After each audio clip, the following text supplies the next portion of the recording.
Hare Krishna, dear devotees, please accept our humble obeisances. All glories to Jagat Krishna Prabhupada. All glories to our revered speaker for today, His Grace, Jaya Gurudev Prabhu. A very wonderful name to remember.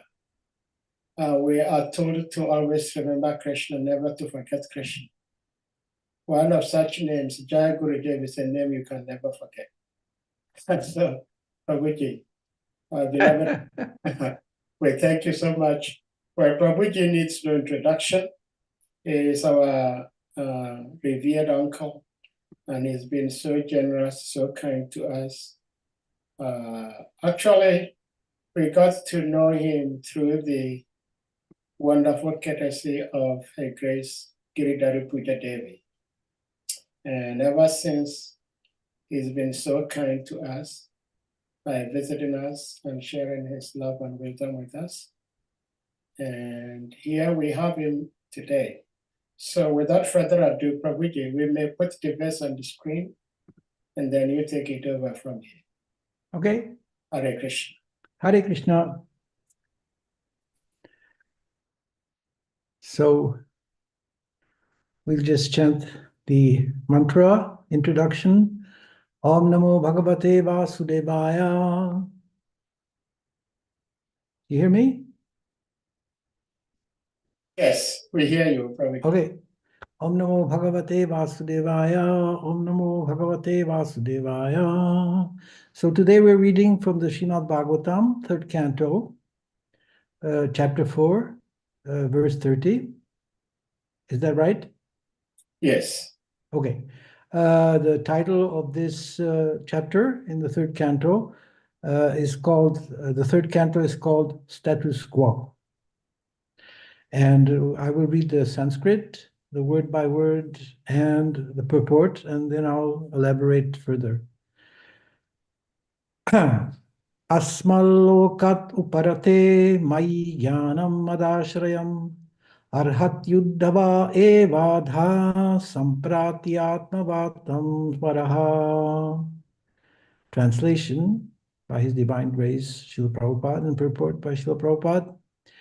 Now I shall leave the vision of this mundane world, and I see that Uddhava, the foremost of my devotees, is the only one who can directly be entrusted with knowledge about me.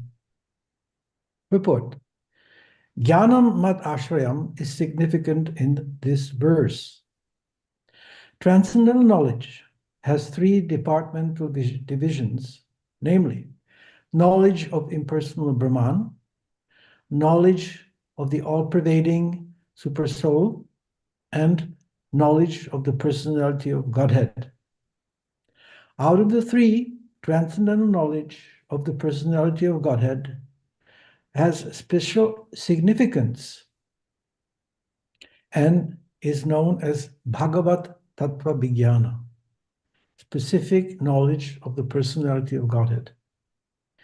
This specific knowledge is realized by pure devotional service and no other means. Bhagavad Gita, 18th chapter, verse 55, confirms this. Bhaktyamam abhijanati yavan yash chasmi tattvataha. Only persons engaged in devotional service can factually know the transcendental position of the Lord. Uddhava was considered to be the best among all devotees of that time, and therefore he was directly instructed by the Lord's grace, so that people might take advantage of Uddhava's knowledge after the disappearance of the Lord from the vision of the Lord of the world. This is one of the reasons why Uddhava was advised to go to Bhagarikashram, where the Lord is personally represented by Narayan deity. One who is transcendently advanced can gain direct inspiration from the temple deity, and thus a devotee of the Lord always takes shelter of a recognized temple of the Lord in order to make tangible advancement in transcendental knowledge by the grace of the Lord. Asmal lokat parate maya jnanam madashrayam arhatyundava ibadha samprati atmavat.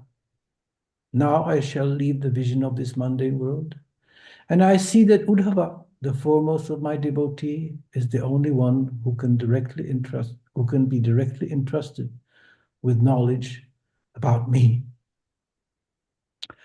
So at the start of the purport, Srila Prabhupada mentions Jnanam Mat Ashrayam is significant in this verse. Jnanam, as we see, means knowledge, and Mat Ashrayam, concerning myself. Actually, the word Ashraya also means shelter. So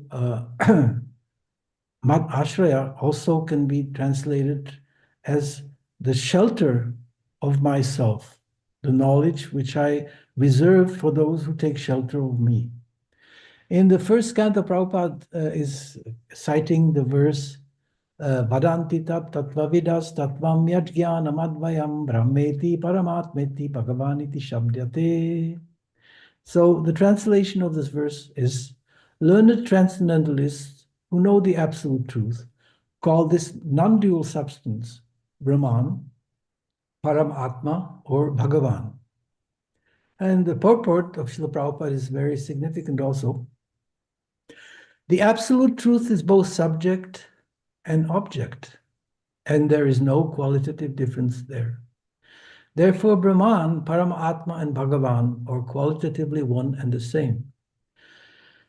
The same substance is realized as impersonal Brahman by the students of the Upanishads, as localized Paramatma by the Hiranyagarbhas or the yogis, and as Bhagavan by the devotees.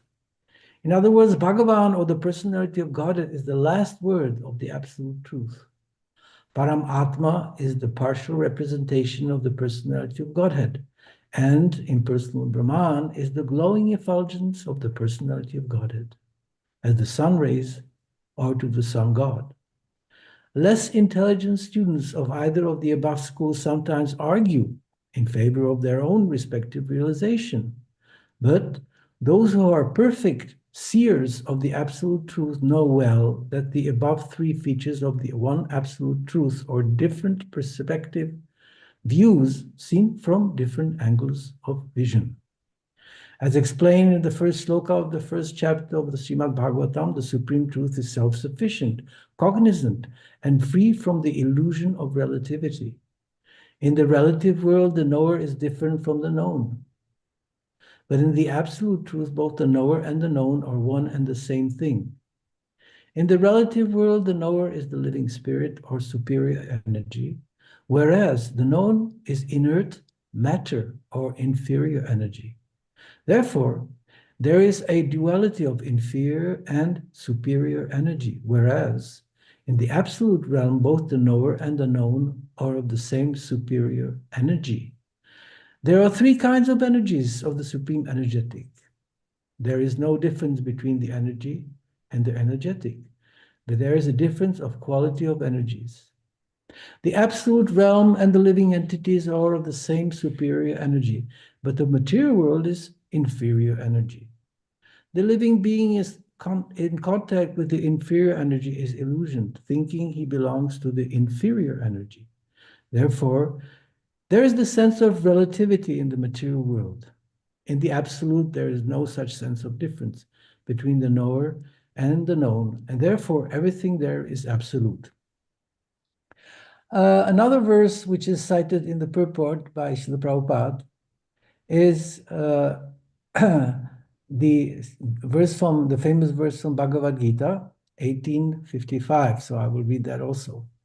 Bhaktyamam abhijanati yavantyashcha smitatvataha tatomam tatvato gyatva vishate tad anantaram. One can understand me as I am, as the Supreme Personality of Godhead, only by devotional service. And when one is in full consciousness of me by such devotion, he can enter into the kingdom of God. Purport. The Supreme Personality of Godhead, Krishna, and his plenary portions cannot be understood by mental speculation nor by non-devotees. If anyone wants to understand the Supreme Personality of Godhead, he has to take to pure devotional service under the guidance of a pure devotee. Otherwise, the truth of the Supreme Personality of Godhead will always be hidden. As already stated in Bhagavad Gita 7:25, Naham Prakasha Sarvasya, he is not revealed to everyone. No one can understand God simply by erudite scholarship or mental speculation. Only one who is actually engaged in Krishna consciousness and devotional service can understand what Krishna is. University degrees are not helpful. One who is fully conversant with the Krishna science becomes eligible to enter into the spiritual kingdom, the abode of Krishna. Becoming Brahman does not mean that one loses his identity. Devotional service is there, and as long as devotional service exists, there must be God, the devotee, and the process of devotional service. Such knowledge is never vanquished, even after liberation.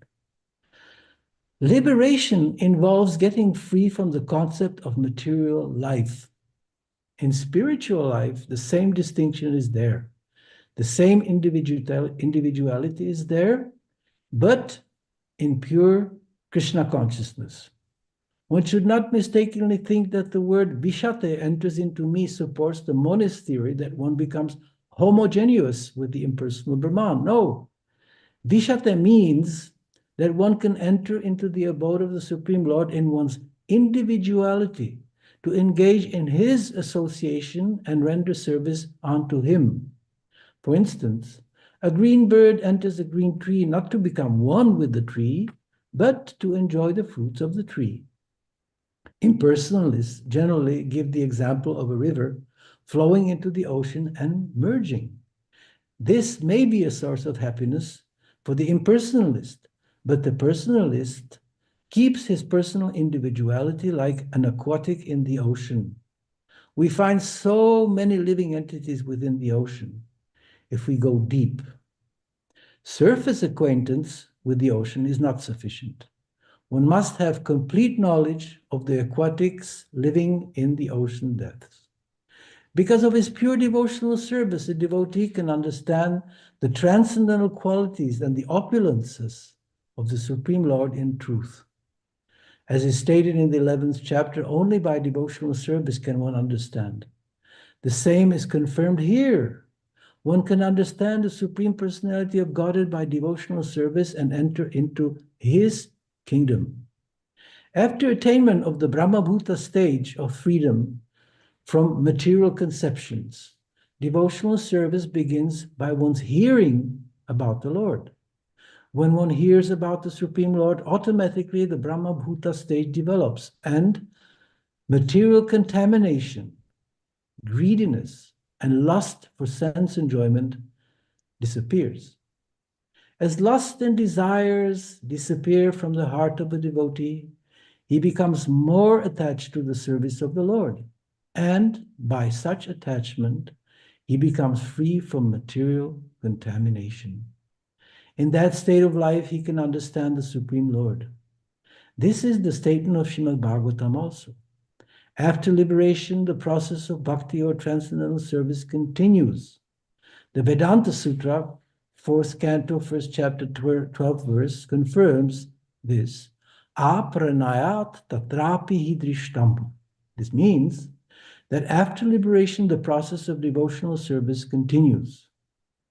In the Srimad Bhagavatam, real devotional liberation is defined as the reinstatement of the living entity in his own identity, his own constitutional position. The constitutional position is already explained. Every living entity is a part and parcel, fragmental portion of the Supreme Lord. Therefore, his constitutional position is to serve. After liberation, this service is never stopped.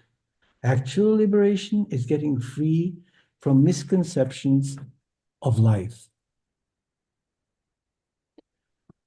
Now, this chapter 4 has the title, Dumila explains the incarnations of Godhead to King Nimi. So if you allow, I will just quickly read the summary of this chapter. The various forms of the past, present, and future incarnations of the Supreme Personality of Godhead, Sri Hari, and the various transcendental characteristics of each of these avatars constitutes the subject matter of this chapter. Even if it were ever possible to count all the particles of dust on the face of the earth, any attempt to count all the innumerable transcendental qualities of the unlimited Lord Hari, the foundation of all potencies, would be simply madness. The personality of Godhead Narayan created the universe out of the 5 elements manufactured by his own Maya, entered into that universe in the form of the Supersoul, and became known as the Purusha Avatar. He effects the work of creation in the mode of passion through the personal form of Brahma, of protection in the mode of goodness through the form of the Lord of Sacrifice Vishnu, and of annihilation in the mode of ignorance through the form of Rudra. Incarnating in the form of Nara Narayan, the greatest of sages, from the womb of Murti, the daughter of Daksha, and wife of Dharma, he preached his own practical demonstration of science of Naishkarmyam. When Cupid, Kandarpa, and his hosts were sent to Badarikashram by King Indra, who had become fearful and envious of seeing the austerities of Lord Nara Narayan, the best of sages welcomed Cupid as an honored guest. The pacified Cupid then offered prayers to the Supreme Personality Narayan Rishi. By the order of the sage, Cupid returned from there with Urvashi, and upon presenting himself before Indra, related to him everything that had taken place. The personality of Godhead, Lord Vishnu, has appeared in various partial incarnations for the benefit of the entire world, and has given instructions in spiritual knowledge in the form of Hamsa, Dattatreya, Sanaka, and the other Kumara brothers, and Rishabdev. In the form of Hayagriva, he killed the demon Madhu and saved all the Vedas. In the avatar of Matsya, the fish, he protected both the earth and Satyavrata Manu. In the incarnation of Varaha, the boar, he delivered the earth and destroyed Hiranyaksha. In that of Kurma, the tortoise, he carried Mandara mountain upon his back, and in the form of Srihari, he gave liberation to the king of the elephants. The Lord delivered the Valakilias, who had been trapped by the water in a cow's hoof print. He delivered Indra from the reaction for murdering a Brahmana, and he delivered the wives of the demigods from imprisonment in the palace of the demoniac Asura. In the avatar of Nishinga, he killed Hiranyakashipu. In the reign of each Manu, he kills the demons, fulfills the needs of the demigods, and protects all the planetary systems. In the form of Vamana, the dwarf Brahmana boy, he cheated Bali Maharaj. In the form of Parashuram, he rid the earth of Kshatriyas 21 times. And in the form of Sri Rama, he brought the ocean under his submission and killed Ravana. Descending into the Yadu dynasty, he removed the burden of the earth. In the form of Buddha, by his argumentative preaching in defiance of the Vedas, he bewildered the demons who were unqualified to perform sacrifices. And at the end of Kali Yuga, he will destroy the Shudra kings in his form of Kalki. In this way, the innumerable appearances and activities of the Supreme Personality of Godhead, Lord Hari, are described. So today's verse is very interesting. Excuse me, I'm in another verse now. This is 11th canto. Excuse me. This is the story of Durmila. This is in the 11th canto, and we are in the 3rd canto. So here, Lord Krishna, as we have just now read from the 11th canto, 4th chapter, Lord Krishna describes the Narayan deity. So the Narayan deity, I have it here, yeah, is a deity which is situated in Badarikashram. The name Nara Narayan can be broken into two Sanskrit terms, Nara and Narayan. Nara means male being, and Narayan refers to the name of the deity of Vishnu. Nara Narayan are depicted jointly or separately in different deities.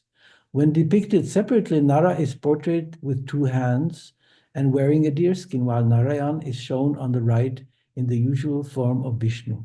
Nara is supposed to be depicted as fair complexion, while Narayan is to be portrayed as dark complexion. The Srimad Bhagavatam narrates Urvashi's birth from the sages Naranarayan. Once the sages Naranarayan were meditating in the holy shrine of Badrinath situated in the Himalayas. Their penances and austerities alarmed the Devas, and so Indra, the king of the Devas, sent Kamadev, or we have just read the Kandarpa, and various apsaras, such as Manaka Aramba, to inspire them with erotic passion and disturb their devotions. The sage Narayan took a flower and placed it on his thigh. Immediately there sprung from it a beautiful nymph, whose charms far excelled those of the apsaras, and made them return to heaven, filled with shame and vexation. Narayan sent his nymph to Indra with them, and since then she's been produced from the thigh, in Sanskrit Uru, and that means that she was called Urvashi.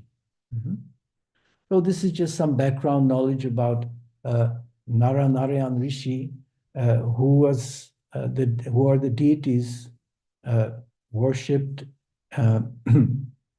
in Badarikashram.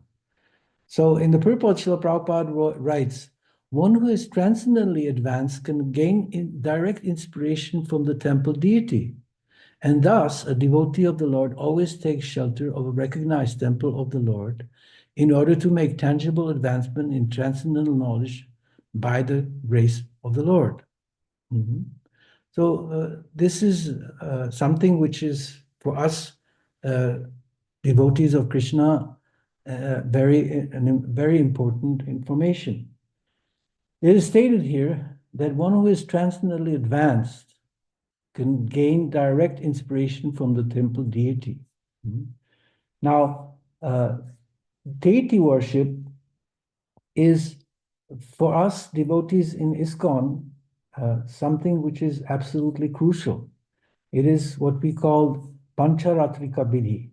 In Krishna consciousness, there are two tracks on a train track. Similarly, we have two tracks in devotional service. One is called Bhagavad Vidhi, and one is called Pancharatrika Vidhi. And both are extremely important. We cannot neglect one for the other.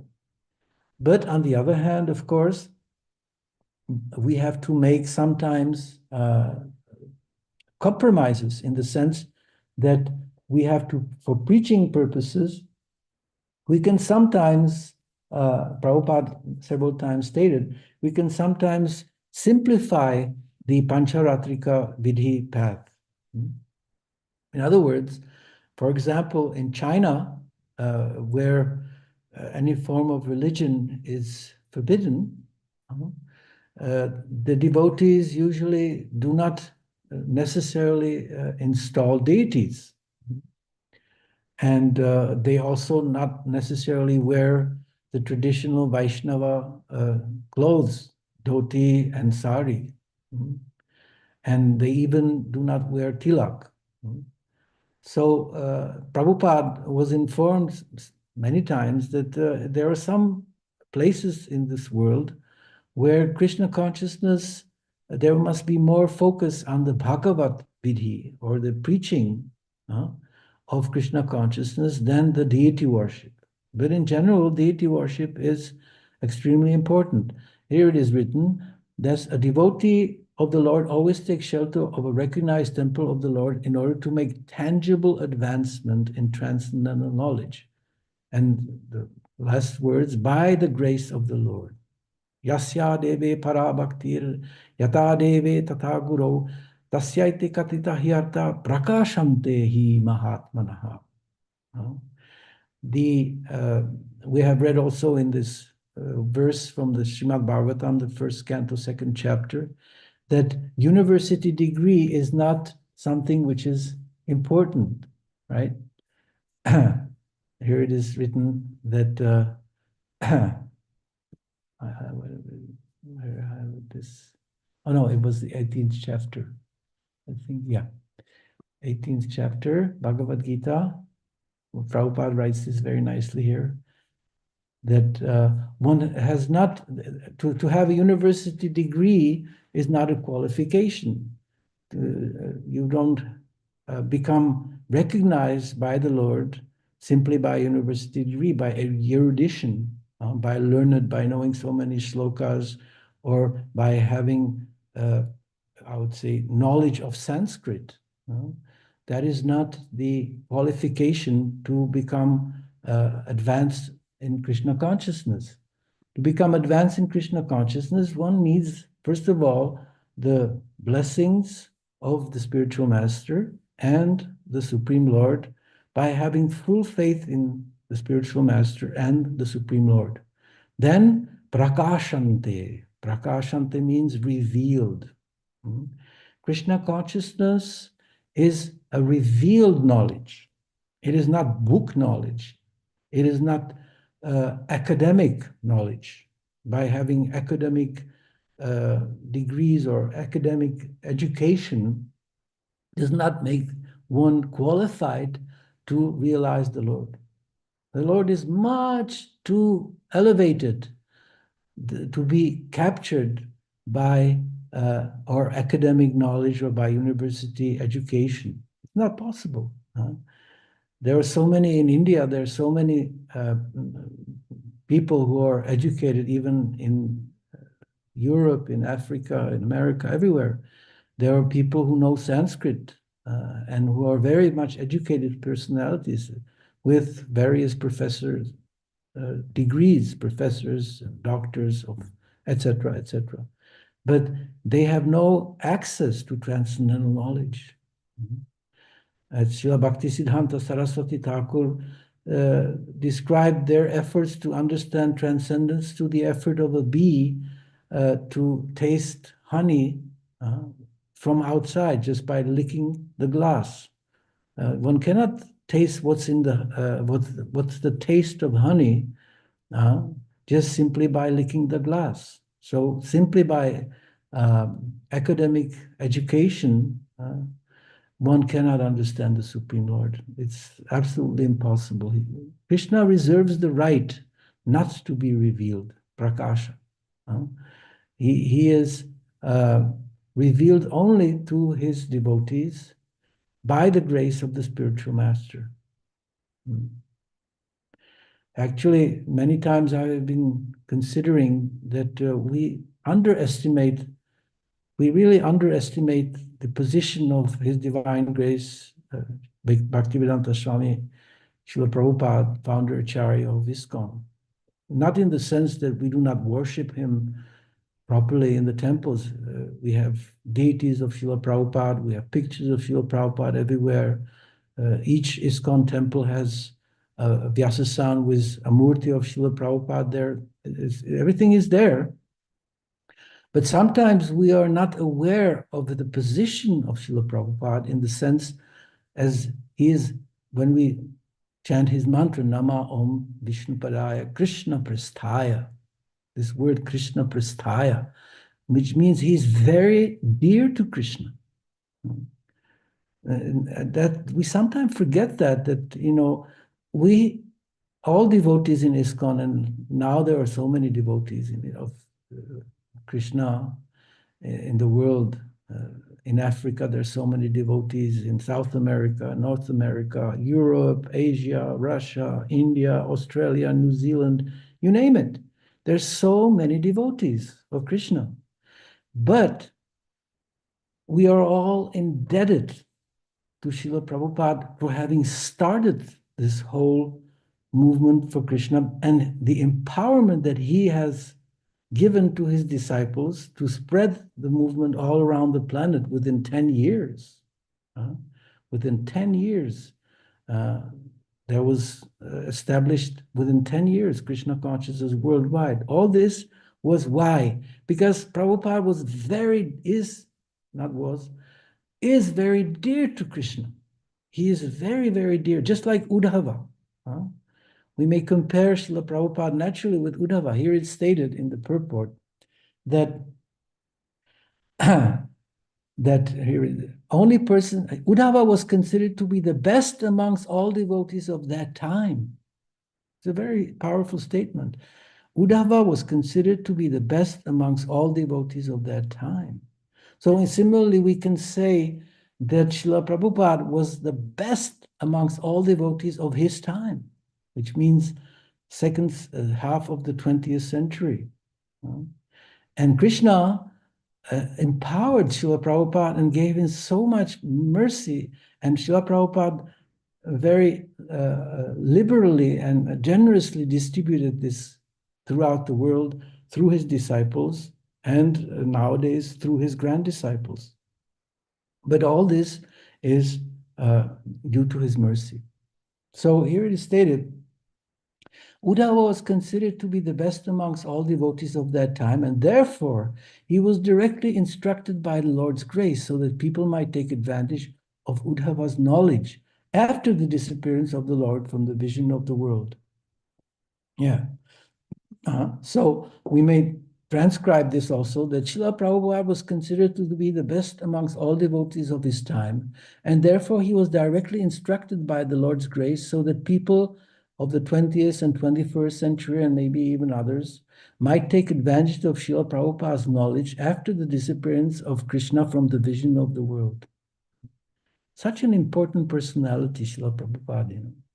I sometimes wonder, how is it possible that he was so dear to Krishna? And Krishna, as we have read just previously, he incarnates in so many different forms, in so many ages. Yada yada hi dharmasya glanir bhavati bharata abhyutanam adharmasya tadatmanam srijadhyaham yasyaika nishvasita kalamathavalamba jivanti loma vilaja jaganandanatha vishnur mahansa iha yasya kala vishesha govindam adi purusham tamaham bhajami.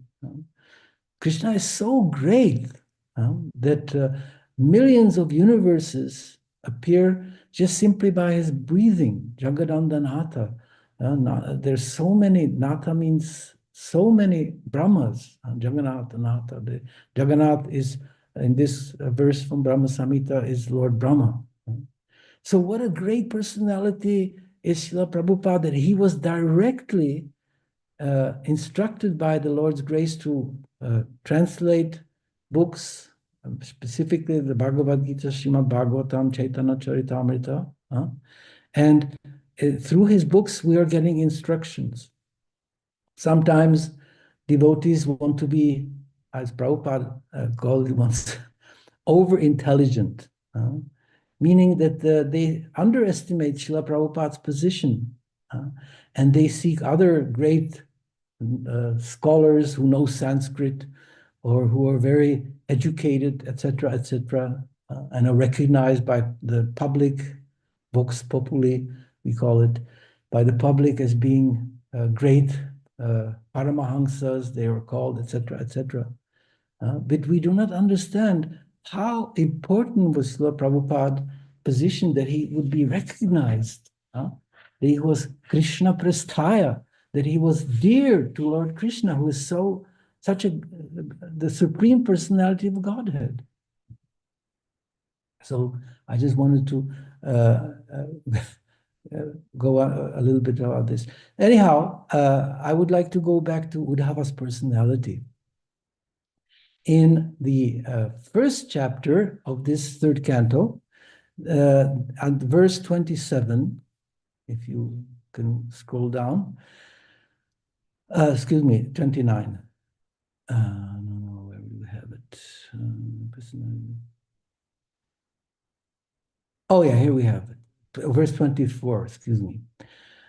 It is description of Vidura's travels through India. So verse 24, it is written here. Thereafter, he, Vidura, passed through very wealthy provinces like Surat, Sauvira, Amatsya, and through western India known as Kurujangala. At last he reached the bank of Yamuna, where he happened to meet Uddhava, the great devotee of Lord Krishna. Then the verse next to it, then due to his great love and feeling, Vidura embraced him, Uddhava, who was a constant companion of Lord Krishna and formerly a great student of Brihaspati. Vidura then asked him for news of the family of Lord Krishna, the personality of Godhead. So there's a description like that. I would just like to still, where do we have it? I think I have it a little further on. No. Anyhow, there's the, oh yeah, here we have Uddhava visits Vrindavan. That's chapter 46 in the 10th canto. This is a famous story. One day, Lord Krishna asked his intimate friend Uddhava to take news of him to Braja and thus relieve his parents and the gopis of their misery caused by their separation from him. Riding on a chariot, Uddhava reached Braja at sunset. He saw the cows returning home to the cowherd village, and the calves jumping here and there as their mothers followed slowly behind, weighed down by their heavy milk bags. The cowherd men and women were chanting the glories of Krishna and Balaram, and the village was attractively decorated with burning incense and rows of lamps. All this present scene of exceptional transcendental beauty. So this visit of Uddhava and Vrindavan, that was the first time that I personally, maybe other devotees also, we have been acquainted with this great personality, Uddhava. The fact is that Uddhava had the similar physical features like Lord Krishna. And why did Uddhava visit Vrindavan? That is also described in this chapter and the previous chapter, 45, because Krishna wanted to appease the gopis. So he sent Uddhava to Vrindavan with a letter. And in that letter, he actually excused himself to the gopis through this messenger. Uddhava became the messenger of Krishna. Just how important was Uddhava to Lord Krishna? Just like Srila Prabhupada also in this connection, Prabhupada crossed the ocean from India to America on behalf of Krishna, on behalf of his spiritual master. In the parampara, we may say that he was deputed by his spiritual master. He was the humble servant of his spiritual master, but actually he was representing Krishna. In his beautiful poem, Markin Bhagavat Dharma, when he arrived to Boston in 1965 in September, he composed this beautiful song, Markine Bhagavat Dharma, in which he describes how he feels unqualified. And then he writes at the end of this beautiful poem, he writes, Lord Krishna, you have sent me here, but I don't think that I'm actually qualified to do anything. But if you want, then you can make me dance. Such great, I would say, faith in Lord Krishna was there in Srila Prabhupada. So he was so dear to Lord Krishna. Actually, Prabhupada once related a very intimate lila that he had with Lord Krishna when he was in the middle of the ocean, Atlantic Ocean. After he had his seasickness and heart attacks, in a dream, he was lying in his cabin on the Jaladuta, and in a dream he saw Lord Krishna rowing a boat. And Lord Krishna told Srila Prabhupada in this dream, do not be disturbed. I am going to bring you over to America. Yeah? So this transcendental, Prabhupada was in connection, directly connected with Krishna. It's a very rare personality, you know, to be really connected to Krishna in such an intimate way. You know? And we know that Uddhava was very much attached to Krishna, and therefore it is stated here in this verse of today that Krishna states in here, now I shall leave the vision of this mundane world, and I see that Uddhava, the foremost of my devotees, is the only one who can be directly entrusted with knowledge about me. So similarly, Srila Prabhupada was the foremost of Krishna's devotees in the second half of the 20th century, without any doubt.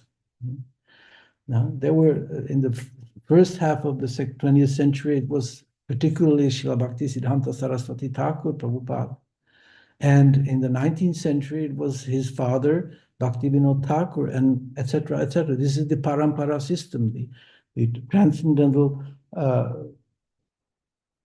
chain of disciplic succession. So the instructions given by Krishna to Uddhava, they are described in Uddhava Gita in the 11th chapter, in the 11th canto, I'm sorry, of the SRIMAD Bhagavatam. Yeah. So the 11th chapter, the 11th canto, excuse me, of the SRIMAD Bhagavatam, it's the instructions to Uddhava start in the chapter 7. The Yadu dynasty, in the chapter 6, it described how the Yadu dynasty retired to Prabhasa Kshetra after the decision that Krishna made, as we read in this verse today, that now I shall leave the vision of this mundane world. Yeah, Lord Krishna decided to end his pastimes, and these pastimes are described also in the 11th canto of the Srimad Bhagavatam in detail. So from chapter 7, Lord Krishna instructs Uddhava, that's the 11th canto, up to chapter 29, yeah, exactly. So 22 chapters of the 11th canto are called Uddhava Gita. And there, Lord Krishna, I've just been reading these chapters not too long ago. They're extremely philosophical. And it's interesting that just like Lord Krishna instructed Arjuna in the Bhagavad Gita on very intimate matters, so similarly, Uddhava has been instructed by the Lord on very sophisticated philosophical matters. And we have the great blessing that Srila Prabhupada, although he couldn't finish his translations, he was determined, of course, to do it.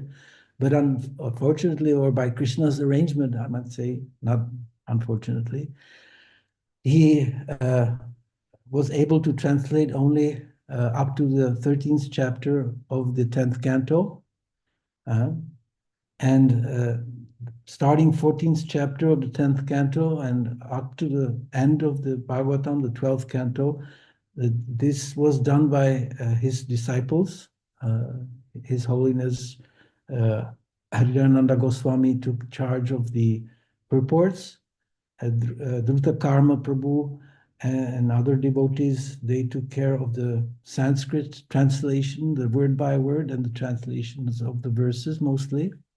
And we are very happy that that Srila Prabhupada empowered these devotees, my god brothers, my revered god brothers, to translate the whole Srimad Bhagavatam up to the end, up to the 12th canto. I'm just now again studying the 12th canto. So the 11th canto, the instructions that Krishna gave to Uddhava is absolutely amazing. And there's so many nice stories. In the Bhagavad Gita, Krishna gives Arjuna instructions, very concise, very concentrated instructions that are meant for the general public, and it's the most popular instructions that Krishna gave. Bhagavad Gita is worldwide recognized literature, and extremely important for us conditioned souls to read. Krishna gives so many nice philosophical instructions, starting from the very basic instruction that we are not the body, and that we are spirit soul, and that we change our bodies from one body to another. When this knowledge is received from a pure devotee of Lord Krishna, then it acts upon us. You can read the Bhagavad Gita in other translations, but you will never become inspired or interested in spiritual knowledge if you read it just from some speculator. As we have said, what I've said just at the start, Krishna consciousness is revealed. Prakash. Prakash means it's revealed. It's not something that you can learn academically. You can go to some university, college, or some seminar, and there you can learn about Krishna. It doesn't work. You have to have it, it's revealed by the mercy of the spiritual master in Krishna. Prakashantahi Mahatmana, too, is a great soul. In the Uddhava Gita, which is described from the chapter 7 to chapter 29 in the 11th canto, we learn so many nice stories. I will just read the titles of these chapters, which are very nice. In chapter 8 of the 11th canto, Krishna describes the story of Pingala. Then chapter 9, detachment from all that is material. Chapter 10, the nature of fruitive activity. Then chapter 11, the symptoms of conditioned and liberated living entities. Then chapter 12, beyond renunciation and knowledge. Then chapter 13, the Hamsa avatar answers to questions of the sons of Brahma. And now, very incredibly concise, chapter 14, Lord Krishna explains the yoga system to Sri Uddhava. Then Krishna describes the mystic yoga perfections, the Lord's opulences in 16th chapter. Then Krishna describes the Varnashram system to Uddhava. Then he gives more instructions on the Varnashram dharma. Then he describes the perfection of spiritual knowledge. Then he describes pure devotional service, which surpasses knowledge and detachment. And then Krishna explains the Vedic path. In chapter 22, he enumerates the elements of material creation. And then in chapter 23, he described the song of the Avanti Brahmana. Now, the song of Avanti Brahmana is an interesting chapter, because in that chapter there's a verse cited by Avanti Brahmana, which is cited by all of our devotees who accept sannyas. All the devotees in ISKCON who take sannyas from their spiritual master, they recite the verse from the Avanti Brahmana. So that's included in the song of the Avanti Brahmana. Then in chapter 24, Krishna describes the philosophy of Sankhya. Then chapter 25, the three modes of nature and beyond. Then in 26, the Aila Gita. Then Krishna describes the process of deity worship, which we have now in this verse today. We have spoken about the deity worship. Then in chapter 28, Jnana Yoga, and finally in chapter 29, Bhakti Yoga. And then the end of the 11th canto is chapter 30 and 31, disappearance of Yadu dynasty and the disappearance of Lord Shri Krishna. So Krishna instructs Uddhava in such a detail, and the stories that he tells doing these instructions are extremely fascinating and beautiful to learn. Whereas in the Bhagavad Gita, which are the instructions given by Lord Krishna to Arjuna, it is very basic. Don't forget that the place where Krishna instructed Arjuna was a battlefield.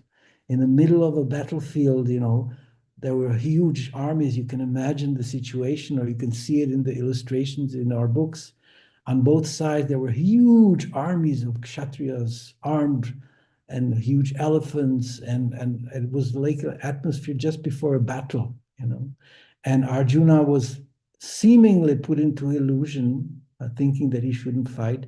And Krishna instructs him in order to enthuse him to give up this weakness of heart and actually start fighting. Whereas in the instructions to Uddhava Gita, Lord Sri Krishna is in Prabhasa Kshetra, where he meets Uddhava, and he instructs him to take sannyas. At the end, he instructs him that he should go to Badarikashram and worship the deity of Nara Narayan Rishi. And as Prabhupada writes, is that Uddhava was considered to be the best amongst all devotees of that time. This is one of the reasons why Uddhava was advised to go to Badarikashram, where the Lord is personally represented by Nara Narayan deity. And one who is transcendently advanced can gain direct inspiration from the temple deity. This is something which we've seen Srila Prabhupada several times. When he came in front of the deity, you could see that he gained direct inspiration from the temple deity. And just to end my talk, maybe then there will be time for questions. I remember when Srila Prabhupada visited for the last time Europe in September 1977. The story is that Srila Prabhupada was very weak. Srila Prabhupada practically couldn't move anymore. He was exhausted physically. He was, one could say, just bones and marrow, that's all, skin and bones. There was no muscles on his body anymore. He looked really like one of these yogis in the Himalayas. So anyhow, he decided he wants to go to visit Europe and then also go to America to Gita Nagari farm. Devotees were thinking, Prabhupada, is it a good idea? And Prabhupada insisted he wants to see his devotees. And mainly he said, he told Tamal Krishna Maharaj in those days, I want to see Shri Radha London Ishvara. And it is argued by many devotees who knew the story that Srila Prabhupada's relationship to the temple deity in London, Shri Radha London Ishvara, was very, very, very profound. So anyhow, at the end, it was decided that Prabhupada would fly from Mumbai or Bombay to London at the start of September. And we were, in those days, I was distributing books in Switzerland. We were informed by our temple president that Prabhupada is in London for Janmashtami and for Vyasa Puja. So we jumped into our van and we drove the whole night to France, to the port of Calais. And in Calais, we boarded the traject, ferry, to England. We arrived in Dover about, 3 o'clock in the morning. And we arrived in London at 6 in the morning. And then we drove down up to the temple of Bhaktivedanta Manor. Prabhupada was there. And he was, of course, not giving class. He couldn't talk anymore much, although he inspired devotees just by his presence. It was very vibrant and powerful association with Srila Prabhupada, despite the fact that he didn't speak. And on Janmashtami day, Prabhupada decided he wants to go to see Shri Radha London Ishvara in London, a very place. This is very central London. So my godbrother, Janananda Swami, now Swami, then he was Prabhu, he drove with a white Rolls Royce in front of the Bhaktivedanta Manor. Srila Prabhupada was carried on a palanquin to the car. He was seated on the back seat of this huge white Rolls Royce, which they rented for Srila Prabhupada. And off he went to the center of London. We jumped into our van and we drove after Srila Prabhupada through London, through traffic in London. It was an incredibly transcendental voyage from Bhaktivedanta Manor to London, because Janananda was driving literally like a madman. He drove through red lights, and we just drove after him. But we felt protected because Krishna's pure devotee was there. So then we arrived in London at the temple, and Srila Prabhupada was taken on the palanquin to sit in front of the deity. I was right next to Srila Prabhupada also. And when he was watching Shishi Radha London Ishvara, tears went out of his eyes. He was so moved by seeing his worshipable deity, Shishi Radha London Ishvara. And anyone who wants to find out about Shishi Radha London Ishvara should also read the book by Shyama Sundar, also by Tamal Krishna and many other devotees who were there when Prabhupada got these deities, transcendental trick. And definitely we all felt that Prabhupada was having inspiration from the temple deities. And thus a devotee of the Lord always takes shelter of the recognized temple of the Lord in order to make tangible advancement in transcendental knowledge by the grace of the Lord. So Srila Prabhupada was so inspired, and we were practically in awe and reverence next to Srila Prabhupada, because he really, the deities could talk to Srila Prabhupada, he could talk to them. And that's such a great Vaishnava, just like Uddhava. Mm-hmm. So all these things are revealed to us, although we have so many books. If we don't understand that these books have manifested by the grace of Srila Prabhupada, and without them we would be completely lost. Mainly those who didn't have directly the association of Srila Prabhupada, they can have association of Srila Prabhupada in his books. So therefore it is stated by Bhaktivinoda Thakur that he who thinks that Vaishnava dies doesn't understand, because the Vaishnava dies to live and to spread the grace and the glory of the Supreme Lord throughout the world. So Srila Prabhupada is always present with us in his books, in his instructions, and in his disciples, empowered disciples. So we should be very grateful and always pray to our spiritual master and to Lord Krishna to be able to serve and to be nice devotees, sincere devotees of Krishna. Okay, so I think this is all I can say for that moment. And if you have any questions or comments, all of you great Vaishnavas in Africa and elsewhere in the world, you may inquire. Thank you very much. Hare Krishna. Hare Krishna. Thank you so much, Prabhuji, our beloved uncle. Well,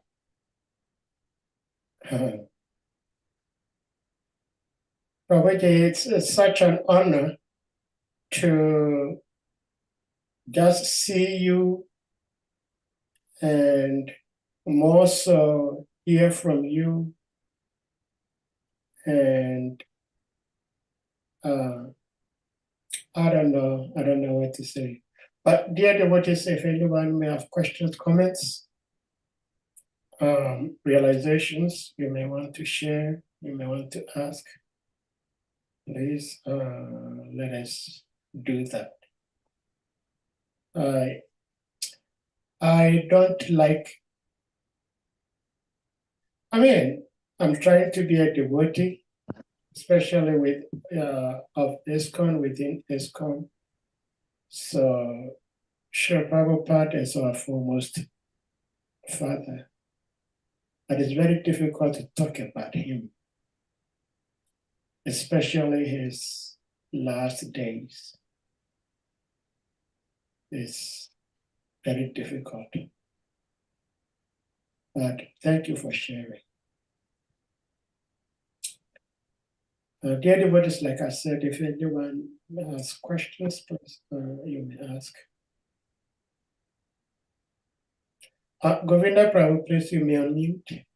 Hare Krishna. Hare Krishna. Yeah, Prabhu, please kindly accept my respectful obeisances.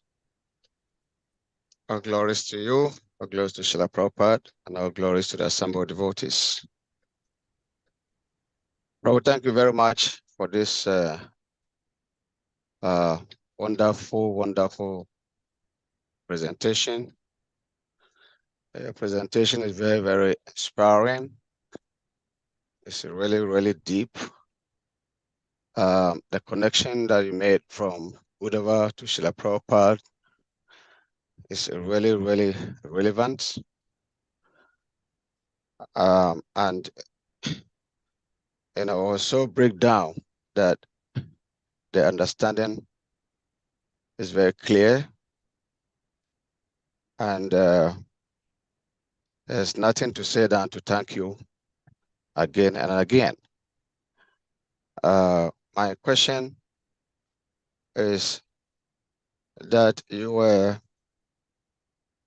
at a point in your presentation, you mentioned that Krishna consciousness is revealed. It's revealed. Krishna consciousness is not achievable by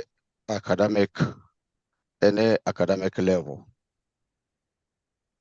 So one can be academically advanced, but it is not the yardstick for one measuring his advancement in Krishna consciousness. But academically, so to speak, one may study the scriptures very well and can present it very, very convincingly to convince someone about his understanding of Krishna consciousness. And he has that strong faith of his presentation, and he can convince others to accept Krishna. So what is the difference between the two? Krishna consciousness is revealed. Otherwise, Krishna consciousness or advancement in Krishna consciousness is not by how eloquent one may be in terms of the presentation of Krishna consciousness and a revealed knowledge from the Supreme Lord himself. What is the difference? Thank you for this question. The point is that academic knowledge itself, without devotional service, doesn't have any relevance for Krishna. Krishna, as we just read in this verse from the Bhagavad Gita, Bhaktyam Abhijanati Yavanyas, this 55th verse and the 18th chapter, Krishna says very clearly that only by devotional service, Bhaktyam Mam Abhijanati Yavanyas Chasmi Tatvata. This is the verse from today is also, I think, Jnana Mat Ashrayam. Prabhupada writes here, Jnana Mat Ashrayam is significant in this verse. Transcendental knowledge has three department divisions, namely knowledge of impersonal Brahman, knowledge of all-pervading Supersoul, and knowledge of the personality of Godhead. Out of the three, transcendental knowledge of the personality of God has a special significance and is known as Bhagavat Tattva Vijnana. So, specific knowledge of the personality of Godhead. This specific knowledge is realized by pure devotional service and no other means. Okay? So, yes, you can have academic knowledge in the impersonal Brahman. You can also have academic knowledge of the all-pervading Supersoul. But of the three, Prabhupada writes here in the purport, the transcendental knowledge of the personality, Bhagavan, personality of God, has special significance and is known as Bhagavat Tattva Vijnana. Tattva means in truth. Just like, as I've mentioned this example of the honey, right? You can take a bottle of honey, yes, and you can look at the color of the honey. You can describe also at a certain point when you take the bottle and turn it around that it's also quite liquid sometimes, right? So you can describe the outer aspects of honey, right? But tattva, vijnana means realized knowledge, and tattva means in the truth of realized knowledge, that you can only if somehow or other you get the glass of honey opened and take a spoon and taste it, then you know. Prabhupada also stated sometimes about how can one feel that he's advancing in Krishna consciousness. That is not a question of book knowledge, that you know so many verses, that you have so much renunciation, that you get up early in the morning and chant your rounds and everything, but still you have doubts, still you have. But once you stop having doubts and you actually feel transcendental pleasure, also at the end of the purport, Prabhupada writes that devotee of the Lord always takes shelter of the recognized temple of the Lord in order to make tangible advancement in transcendental knowledge by the grace of the Lord. So the grace of the Lord, yeah, that's the whole thing. And the grace of the Lord is something that we cannot force. It's like sometimes, you know, Prabhupada also gave the example of the sun. You can, right now here in our country, I don't know, in Africa or wherever you are, if there's sun, but here it's already dark, it's already evening. And I cannot be here, you know, and say, okay, I want to see the sun. Who am I? I have to wait patiently until tomorrow morning when the sun rises, and then I can see the sun. I cannot force the sun to rise, and just because I'm, you know, such a learned, renounced, ascetic person, okay, so now you, sun, you must rise. Who am I? You know, the sun is so powerful, so independent, so self-sufficient, that it rises only when it wants to rise, not when I want to rise. Similarly, the realization of the personality of Godhead, transcendental knowledge of the personality of Godhead, has special significance and is known as Bhagavat Tattva Vijnana. And it can be only achieved by pure devotional service and no other means. Yeah. So this is what we are learning, pure devotional service. That's what we are learning. The ninefold devotional service, Shravanam, Kirtanam, Smaranam, Vandanam, Padasevanam, Dasare, Pujana Sakijana, Atma Nivedana, and Govinda Das sings. That's his way of devotion, the ninefold process of devotional service under the direction of a pure devotee. Yeah. Pure devotional service is the only means. There's no other means. No academic knowledge can afford us to realize the personality of God. Brahman, maybe. By meditation, we can achieve, if one is very advanced, some Brahman realization. And if one is further advanced, a yogi, right, who meditates in the forests and is really renounced and practices pranayama and really is a true yogi, not some kind of a gymnastic yogi, he can actually realize Paramatma, yeah, but the Supreme Lord, personality of God, only by devotional service, by no other means.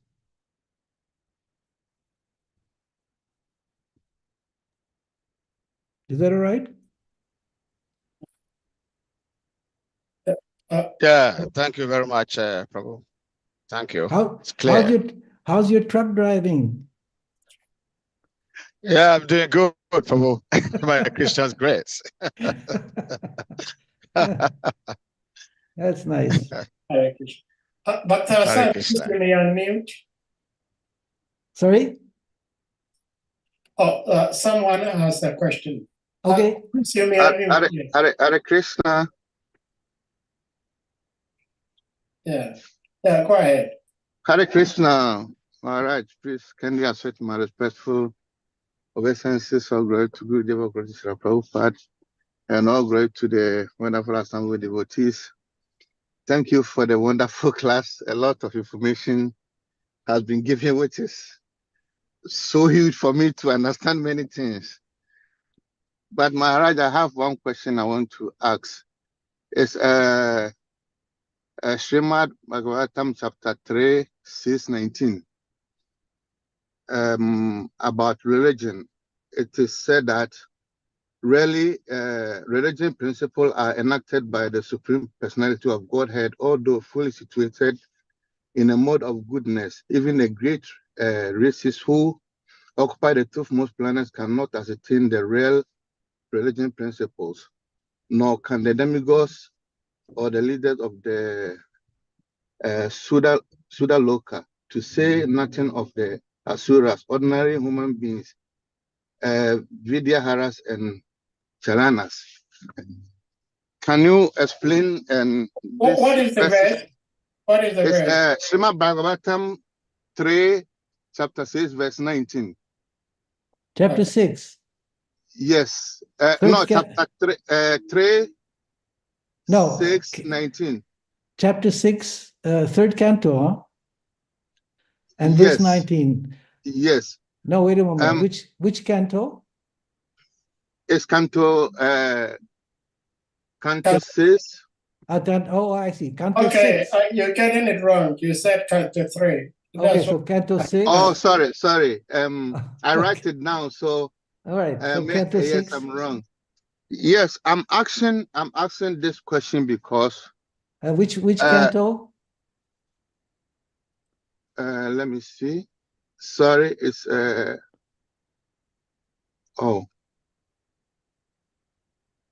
it's I think it's canto 3. Canto 3? Text, yes, canto 3, text 6, verse 19. Canto 6? Canto 3? Text 6, verse 19. Oh, chapter I don't know. 6, verse 19? It's Let me see. 3, Okay. 6, 19. 3, 6, 19. Well, here I have something else. I have. Yes, maybe I write it wrong. I put it on a text. you wrote it wrong. Yes, because I write it on a note on my phone. So I see. So why don't you just read again this thing that you want to? That's better. Yes, sorry. Let me go back. Sorry, because I'm using my phone. So yeah, sure. I hope you're not driving. Oh, I just park it. I just park the car because it's about it says that religion is established by Krishna himself. Yes. Dharmastu Sakshat Bhagavat Pranitam. Yes. Yes, and my let me see. Oh, I'm so sorry. I just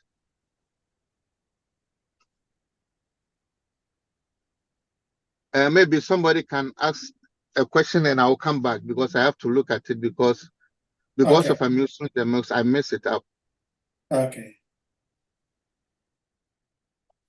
Prabhuji, I have a question then. My question, Prabhuji, is Dharma, I have the verse. It's 6th canto, 3rd chapter, verse 19. Real religious principles are enacted by the Supreme Personality of Godhead. Although fully situated in the mode of goodness, even the great rishis who occupy the topmost planets cannot ascertain the real religious principles.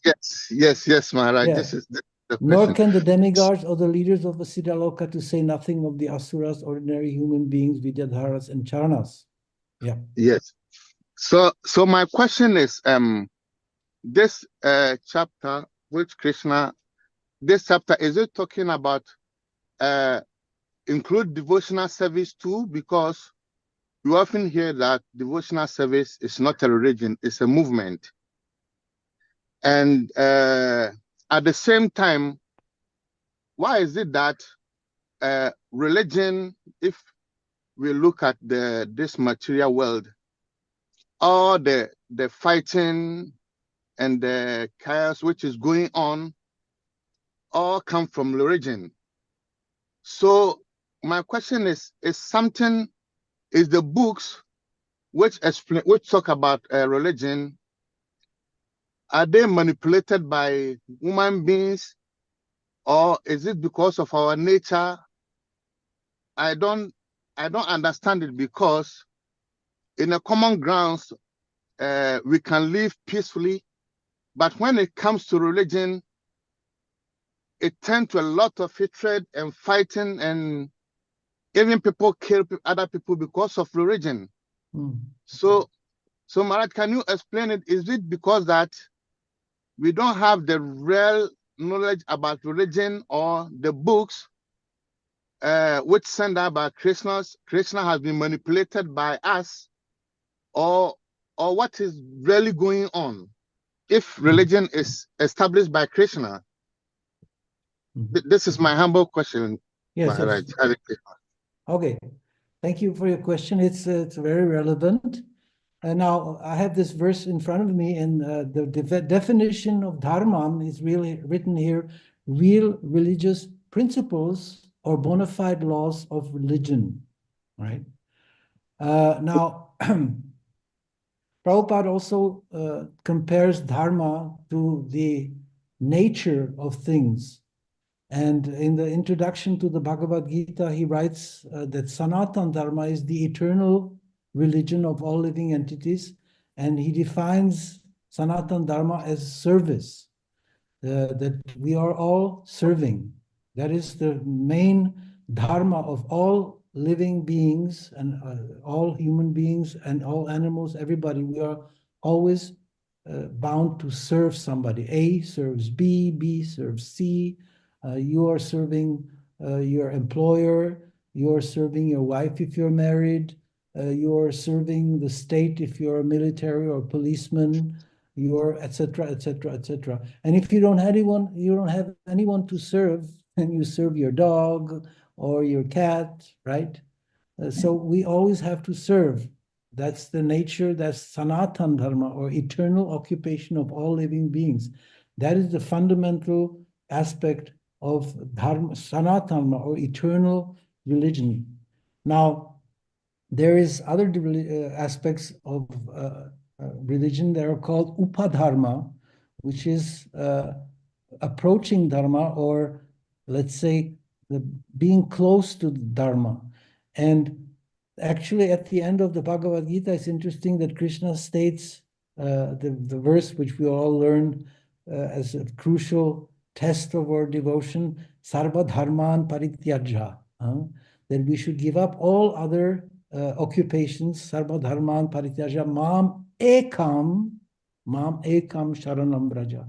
So people fight for religious purposes and even kill each other for so-called religious purposes because they are not concerned with the eternal occupation, which is service.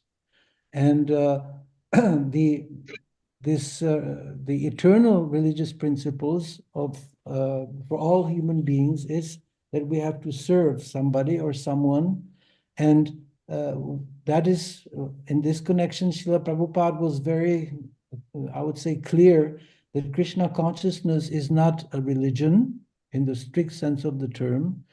It is we occupy ourselves with religious principles and bona fide laws of religion. Now, this Prabhupada writes in the word to word here in this verse, which you've cited, bona fide laws of religion. So bona fide laws of religion, or that we are all, it was also stated in one of the purports I've read, we're all eternal servants of God.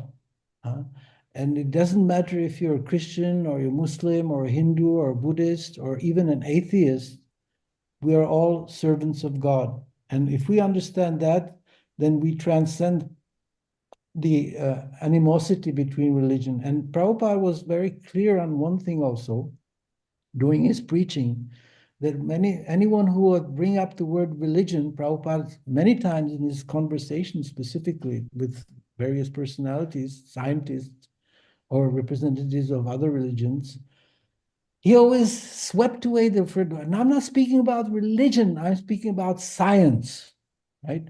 So Krishna consciousness is a science. Krishna consciousness is science, and Prabhupada always referred to the fact that a child becomes a young man becomes an adult becomes an old man. And he said, it doesn't matter if you're a Hindu, Muslim, a Buddhist, or if you're what's it called, animist, you believe in ghosts, whatever. It doesn't matter. The point is that you grow from a child to an adult. You are changing your bodies constantly. It doesn't depend on on your religion, and that is the science of the transmigration of the soul from one body to another. One thing that Prabhupada was very also clear about, and we sometimes tend to oversee this fact, that Prabhupada refused to identify us, devotees of Krishna, as being Hindus. You know, he refused that. He was constantly preaching that we are not Hindus, we are not Christians, we are not man, we are not woman, we are not fools, we are not intelligent, we are eternal spirit souls who are embodied in a temporary bodily situation, right? But we are spirit soul, and that is the definition of devotional service, of bhakti, is that what is it? Anyabhilasita sunyam, that all designations have to be cast away. Anyabhilasita sunyam jnana karmani anabhitam anukulyena krishna anushilanam bhaktir uttama. That's the definition of transcendental bhakti. Bhaktir uttama means the transcendental devotional service, which is without any designations, right?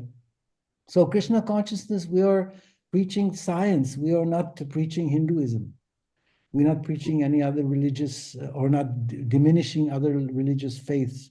But these are religious faiths, whereas the science of transmigration from childhood to boyhood, from boyhood to adulthood, that is a science. That is not a question of belief. You understand? Yes. But it's a fact that understand. people fight like anything for religious purposes. That's a terrible thing.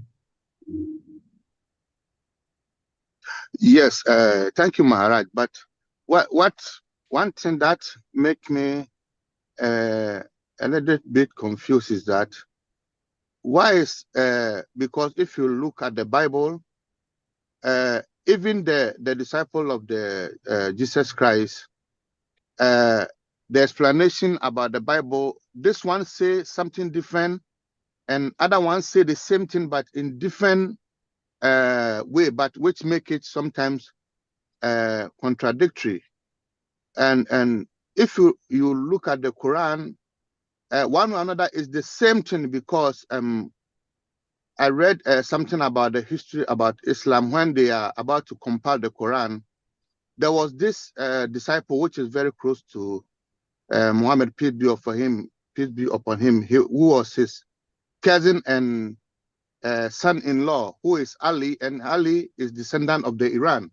Yeah, you have the Shiite and the Sunnite problem. Yeah, yes.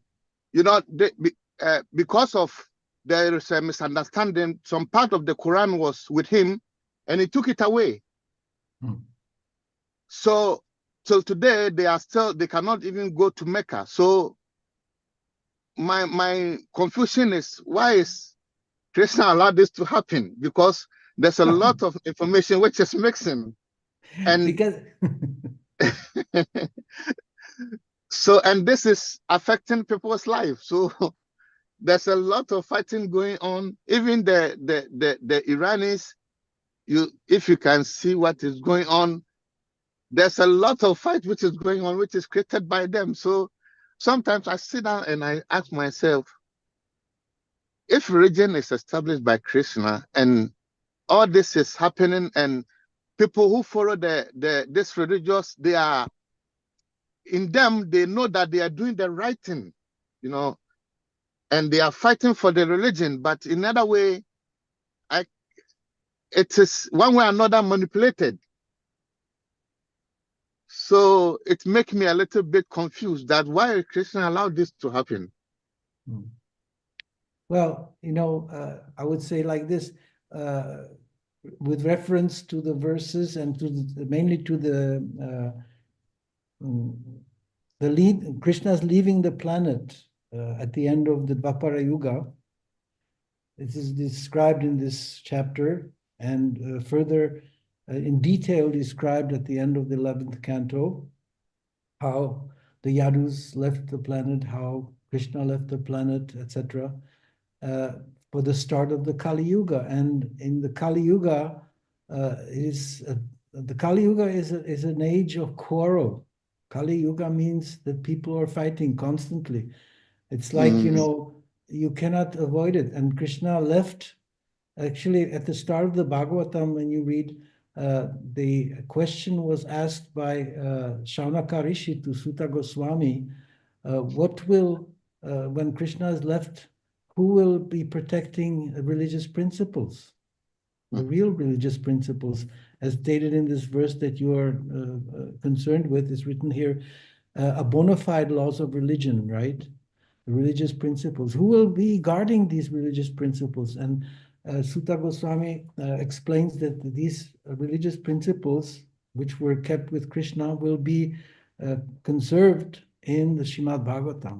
That's why the SRIMAD Bhagavatam is an extremely important book that everyone should read, be a Hindu, Muslim, Christian, atheist, whoever. It's such an important book, you know, because there in the Bhagavatam, the science of God is described, including the eternal religious principles.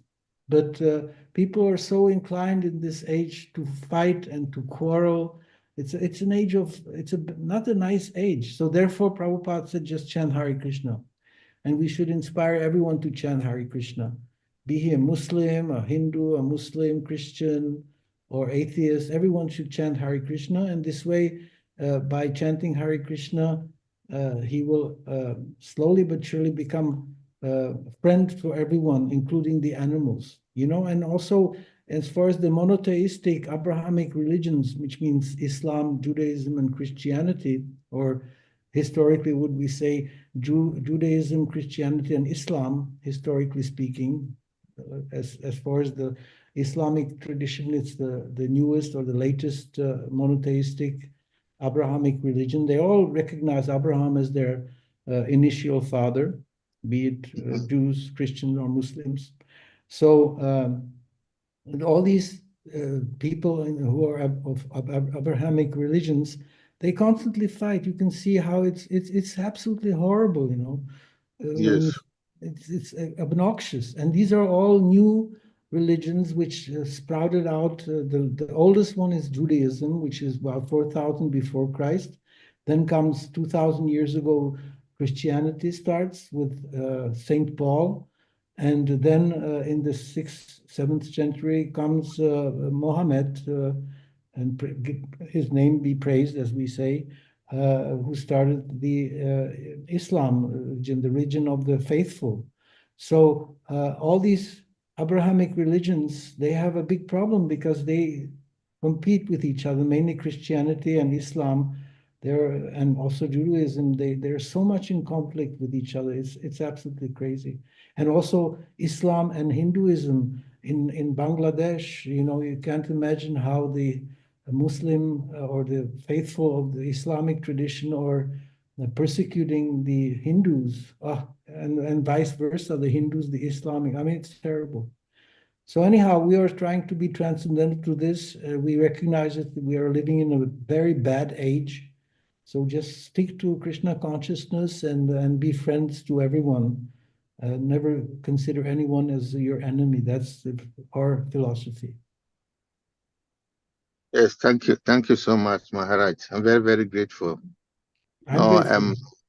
Yes, Krishna consciousness is a treasure. And Thank you. I come from a Muslim background, and when I Very was a good. Muslim, I think the Islam is the best religion in the world. Then I find Krishna consciousness, and all the answers we need in Islam, we can find it in the Krishna consciousness. Yes. You know, and one of my godbrothers, he is a mullah in New York. He is a Muslim. His family is Muslim, and he challenges the Muslims to understand that God has many forms. And he is absolutely amazing. He preaches in the mosque to people, and at the same time he's a devotee of Krishna. Yes. It's amazing. He's a Thank you wonderful so devotee. much. Wonderful. Thank you so much, Maharaj. I'm very, very Hare Grateful. Krishna. Thank you. Hare Krishna. Okay. Krishna. Anyone else with something to say before Prabhuji leaves for today? Well, Prabhuji, before you leave, I believe I can boldly state that on behalf of all the audience here today, and hopefully those who may be watching this on YouTube later on, or those who are actually watching it now, our sincerest prayer to you is that just as you've been able to dedicate your life for the service of Jagat Guru Srila Prabhupada, even when you did not know much, you did not understand much, you still were prepared to, quote unquote, die for him. Our humblest prayer request to you is that we also, under all circumstances,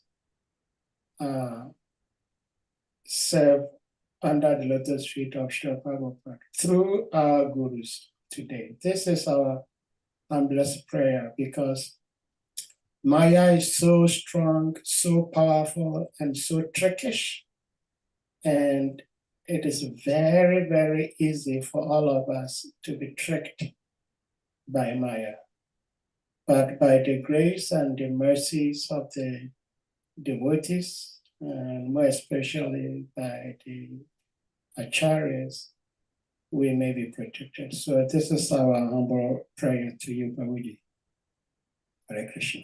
So thank you, and I humbly ask you for your blessings, because you are all so many Vaishnavas in Africa or wherever you are in the world, and you are so sincere and so dedicated to your spiritual master and to service. Please pray for me so that I also can become fixed up. Hare Krishna.